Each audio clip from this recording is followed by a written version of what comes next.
So let's just check out this parallel bus a little bit more, taking it in and out of the mix. I'm just burying. I won't put out the fire tonight. I light it up and let it burn. I won't silence the truth they deny. Just kind of gives a little bit of stability and unifying feeling to the low end. I think the reason that I like the way this feels is this is kind of one of the things I miss about what tape does. Just the way, printing a mix to a 2-track analog machine would give you a bit of that feeling and just kind of glue things together and make it one. So we've got to do some things in the modern, in the box realm that kind of give us that. I mean, we certainly could put a tape emulation on the mix bus. We might experiment with that towards the end, but it's not always 100% the way to do things. But I think that's anyways. Just mentioning that's one of the reasons that I think I like a little bit of a trick like that. Okay, so let's focus on the bass real quickly. What do we got here? Just have to give myself a little refresher on my tracks. Oh yeah, we got the programming stuff and then Graham's played bass part. So let's focus on the performed bass first. Let's just have this second verse chorus play. Sight of a murderous mob stood up for what's right, at least in our own eyes. Never stop to consider what a mess we become. Throwing out what is wise for what feels good at that time. Now I see the answer all too clear. I'm not spending the rest of my life holding on to what I've done. I won't carry the weight of my crimes, yeah. I'll just bury it. I won't put out the fire tonight. I light it up and let it burn. I won't. So I think when the progression changes, it goes up to that those higher notes. We lose just a little bit of the weight in here, but I don't really want to add more sub stuff. So I'm just gonna do a little bit, pull a little bit of that muddy mid-range out, and then boost just a little bit, maybe around 100. Sight of a murderous mob. We stood up for what's right, at least in our own eyes. Never stop to consider what a mess we become. Throwing out what is wise for what feels good at that time. Now I see the answer all too clear.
Okay, got the compressor, a little bit of EQ going into the compression, a little bit. It's a 6-to-1, so it's a little bit. It's approaching limiting, and a lot of times I will engage these filters on the bass to not compress the low end so much. This particular the instrument and the part and the sort of the range and the way it's all speaking, it's a little bit too dynamic for me still. So I'm doing something where I'm controlling the sound a little bit more. I'm using a little bit more compression than I might typically. Engaging these filters kind of gets me away from compressing the low end so much, but there's a pretty big dynamic, and it just feels better to me to do something that's a little bit more traditional in terms of some compression on this. Also because I think if this is just a DI signal, so it just feels like the move. Now, I think it could use some EQ after the fact. I'm gonna go for some color EQ, and I'm gonna use the 560. And in this case, let's do a quick little shootout between. And I find myself doing this pretty often when I'm going for an API EQ. Side of a murderous mob, we stood up for what's right, at least in our own eyes. Never stopped to consider what. Now, see, sometimes the way to shoot something out is, well, I don't really have any EQ going on. I am just simply listening to them as they're instantiated. Let's see. I just wanted to turn this analog on and see if it makes any difference. Side of a murderous mob, we stood up for what's right, at least in our own eyes. Never stopped to consider. Let's see, make sure I got the Waves API just sounds a little bit dull and murky to me. That's not saying that that's what the quality of this EQ in general. I'm just saying, like, on this source, for the way it's fitting into everything, it's just not really doing it as much as the UAD one is for me. Like, I probably but I probably pick UAD stuff more often than others, but that's not always the case. I mean, it's nice to have the option. I mean, in the case of the Neve on the vocal, if my short-term memory serves me correctly, we used the Andrew Sheps Waves 1073. So just digging this UA one. Side of a murderous mob, we stood up for what's right, at least in our own eyes. Never stopped to consider what a mess we'd become. Throwing out what is wise for what feels good at that time. Now I see the answer all too clear. Okay, so I get asked about this a lot. In the context of this whole video, I've talked about this and shown this. We are going to look at the meters, and we're going to talk really quickly about the kick and bass relationship as it relates to level and setting some game structure. Now, I haven't really talked about it yet. I probably talk about this more often, and if I'm in a mode of where I feel unsure, I'm in my room. Stuff I recorded. I've been listening to this balance for a while. I feel pretty good about it, but to give myself a little bit of a head start in an unfamiliar situation or unfamiliar material, I might look at this a little earlier.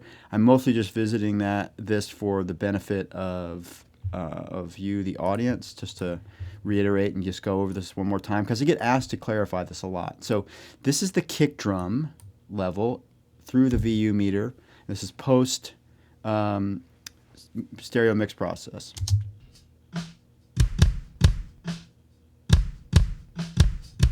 Okay, let's turn the range up a little bit.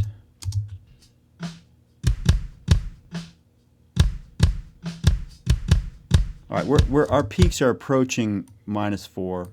So now we're going to turn the bass on. Oops.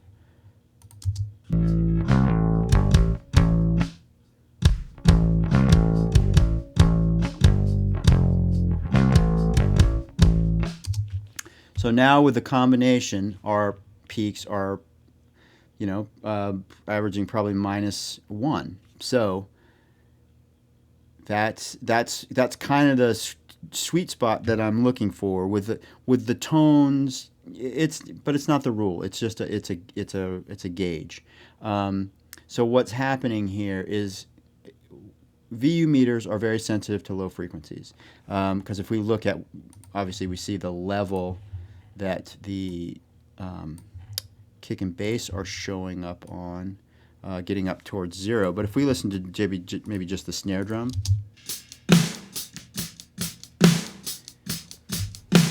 our peak level is probably around -5. But the snare drum in the context of the whole mix is really pretty loud, right? Now we look at the hi-hat. We hear the hi-hat nice and bright. Let's look at where the hi-hat level is.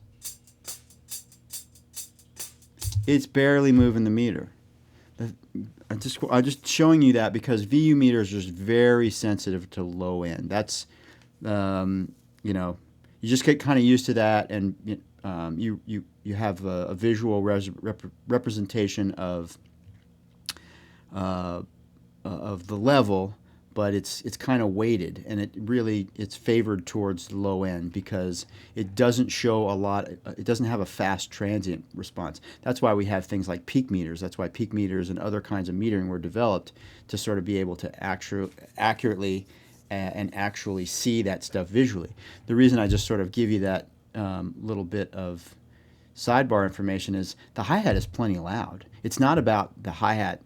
Like, if I got the hi-hat to be as loud visually as a snare drum, it'd be crazy. It'd be too much. We're talking like 15 dB louder to get the hi-hat to hit the VU meter that way. Okay, so just understand that the reason I like to use a VU meter to measure the relationship of the kick and the bass is because of its sensitivity to low end. Okay, so let's talk a little bit about volume. If you have two of the same thing, like if I were to duplicate the kick drums and double the content. So if I have two kick drums, if I double the tracks, it's twice as much audio of the same thing, but the net result is 3 dB louder. I'm not going to go through the process. It's a very well documented thing, but that's what happens when you have twice as much volume from something. You net 3 dB more of gain.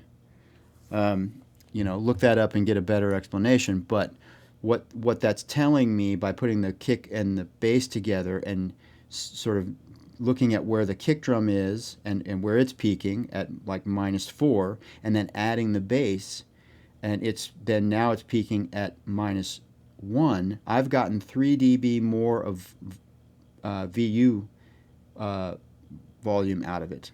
And so what that tells me is that basically the low frequencies that the VU meter is sensitive to, that is contained in the kick drum and the bass separately, are combining together to give me 3 dB more. If it were to give me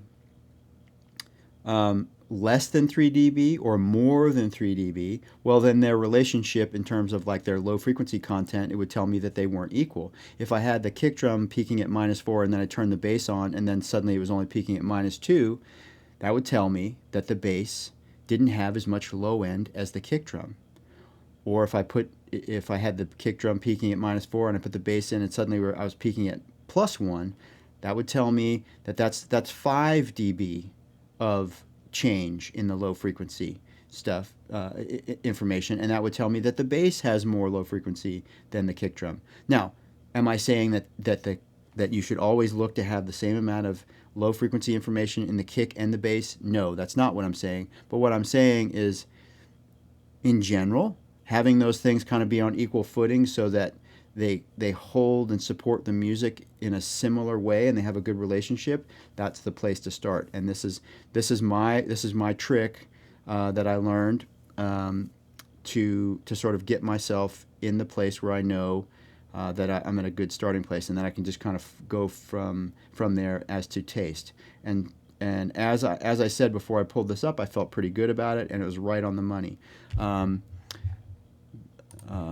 Dowd, I always try to give him credit, is the one that originally came up with that concept. And I don't remember where I heard or read it,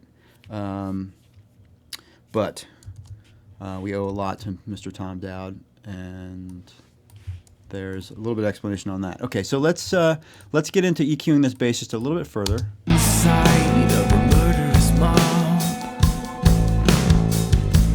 we stood up for what's right, at least in our own. Sounds great, but now it's just the bass is just a little heavy. See, so this is where I want the kick drum to just lead a little bit. Maybe I just add a little bit too much brightness. Side of a murderous mob, we stood up for. Okay, fine for now. All right, so what we need to do, we got the vocal sounding pretty good, the drums, the bass, they're working together. Everything sounds pretty balanced. The programming generally seems like it's in the world of the right spots. The next big thing to work on is going to be my guitar sounds. So let's go to these chorus guitars, because they're the bigger job. The spooky, simple verse guitars already just kind of sounded cool as was just listening. But I know I need to work on these bigger chorus guitars. Not spending the rest of my life holding on to what I've done. I won't carry the weight of my crimes, yeah. I'll just bury it. I won't put out the fire tonight. I'll light it up and let it burn. I won't silence the truth they deny, yeah. I'm just getting rid of all these EQ points. I don't know what they're left over from, but they're kind of, I don't really want them there. And so let's see, let's do this. I'm going to open up both EQs so that, because the Pro Q2 right now is not doing anything, it's after the Helios. I just kind of want you to see the visual representation of the EQ change that I've made on the Helios. Not spending the rest of my life holding on to what I've done. I won't carry the weight of my crimes, yeah. I'll just bury it. I won't put out the fire tonight. I'll light it up and let it burn. I won't silence the truth they deny, yeah. So you probably wondered what I did. When you switch this from mic to line, you basically, this is like it's putting it in a higher, if microphone gain is a much higher level than the line gain. So that's why it started to sound really clipped. It's a cool trick. It's not wrong to do that. Just you're going to get more distortion, and it's too much for already a very heavily distorted sound. But I'm going to change the line gain and see if I can get a little bit more bite out of this.